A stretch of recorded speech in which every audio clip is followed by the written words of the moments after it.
آج بھارت کی وہاں تقریباً 8 لاکھ فوجیں ہیں. 8 لاکھ فوجوں کا ایک چھوٹے سے ایریا میں جموں کشمیر کے ایک مختصر سے خطے میں یہ 8 لاکھ فوج کا ہونا بجائے خود ایک بہت بڑا جرم ہے اور بہت بڑی زیادتی ہے کہ 8 لاکھ فوجوں کا قبضہ ہے. 8 لاکھ فوجوں نے ہماری سرزمین میں سے 28 لاکھ کنال پر قبضہ کر لیا. 28 لاکھ کنال زمین پر انہوں نے جبری قبضہ کیا ہے.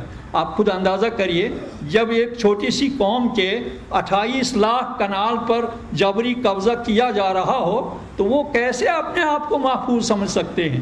وہ کیسے اپنا مستقبل بہتر اور شاندار قرار دے سکتے ہیں؟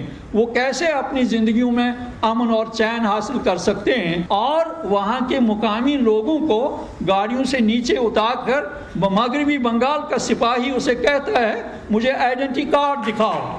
تو یہ آپ خود اندازہ کریے، یہ مہاراشٹر کا سپاہی، پنجاب کا سپاہی، بنگال کا سپاہی، آسام کا سپاہی، مدھیہ پردیش کا سپاہی جموں کشمیر کے پشتنی باشندے کو، چاہے وہ ہندو ہو، سکھ ہو، مسلمان ہو، عیسائی ہو، لداخ کا رہنے والا ہو یا کٹھوا کا رہنے والا ہو، اس کو کہہ رہا ہے کہ بھائی مجھے آئیڈینٹی کارڈ دکھاؤ.